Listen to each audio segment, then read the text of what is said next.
सोलापूर महानगरपालिकेला जसं पक्षाची स्थापना झालेली आहे तसं पहिल्या बारीनं आम्ही 36 उमेदवार केलते, नंतर मागच्या बारीनं 17 उमेदवार होते, नंतर 9 केलते आणि आज आमच्या पक्षाचे 3 उमेदवार आहेत राष्ट्रीय समाज.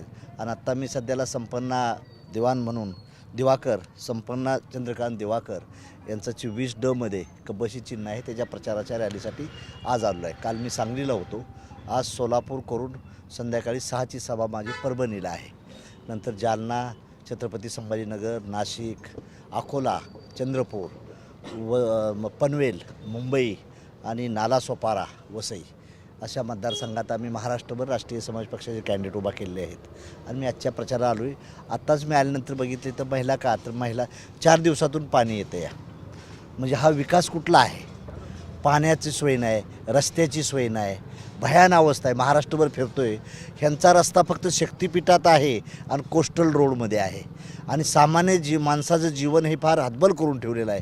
डबल इंजिन सरकार असताना देखील सोलापूर महानगरपालिकेला 5-5 दिवस जर पाणी येत नसेल तर ह्या राज्यकर्त्यांनी, सत्ताधाऱ्यांनी स्वतःचं चिंतन करावं, एवढंच मला ह्यातून सांगायचं आहे. दुसरीकडे अकोटमध्ये MIM आणि भाजपानं जे आहे ती युती केलेली होती, या युतीकडे कशा प्रकारे बघताय? त्यांच्या कारवाईचा बगडा जो आहे तो उचलला होता, मात्र अजून देखील कारवाई जी आहे दोन्ही पक्षाकडून झालेली. एक लक्षात ठेवा, भाजप हा नेहमी डिफरन्स विथ स्वतःची आयडिओलॉजी फार स्टँडर्ड समजतो, पण तसं काय राहिलेलं नाही. भाजपाच्या जुन्या कार्यकर्त्यांची आज अवस्था बेकार झालेली आहे.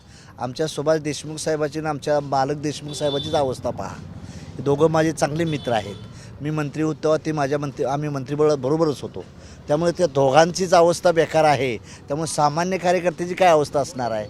त्यामुळं भाजप हे कधीच काँग्रेसमध्ये झालेलं आहे. काँग्रेसचे सारे नेते भाजपात दाखल झालेत.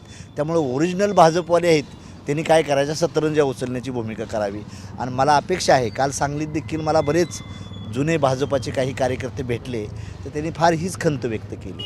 त्यामुळं आत्ताची भाजप सत्तेत आहे, त्यांना येणे कृपा आयडिओलॉजी वगैरे काही नाही, आपल्या पक्षाची सत्ता कशी राहील ही भूमिका या भारतीय जनता पार्टीची आहे. भाजप बेरजेचं राजकारण करते म्हणायचं का? कारण काँग्रेस सोबत अंबरनाथमध्ये देखील युती केलेली होती. बेरजेचं राजकारण नाही, सत्तेचं राजकारण खेळते. या सत्ता, धनदानगे, पैसेशाही, पैसा मिळवणं, लोकांना टेक केअर न करणं ही भाजपाचं प्रिन्सिपल ठरलेलं आहे.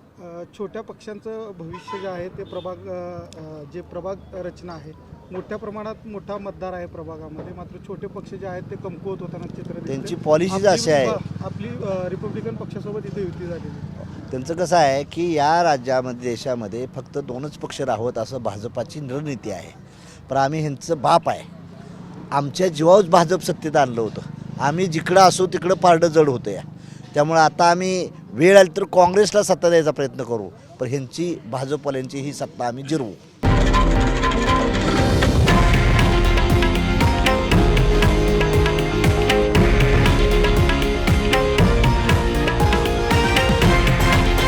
हे आहे देशातील नंबर 1 न्यूज नेटवर्क आणि आपण पाहत आहात TV9 मराठी, एकमेव.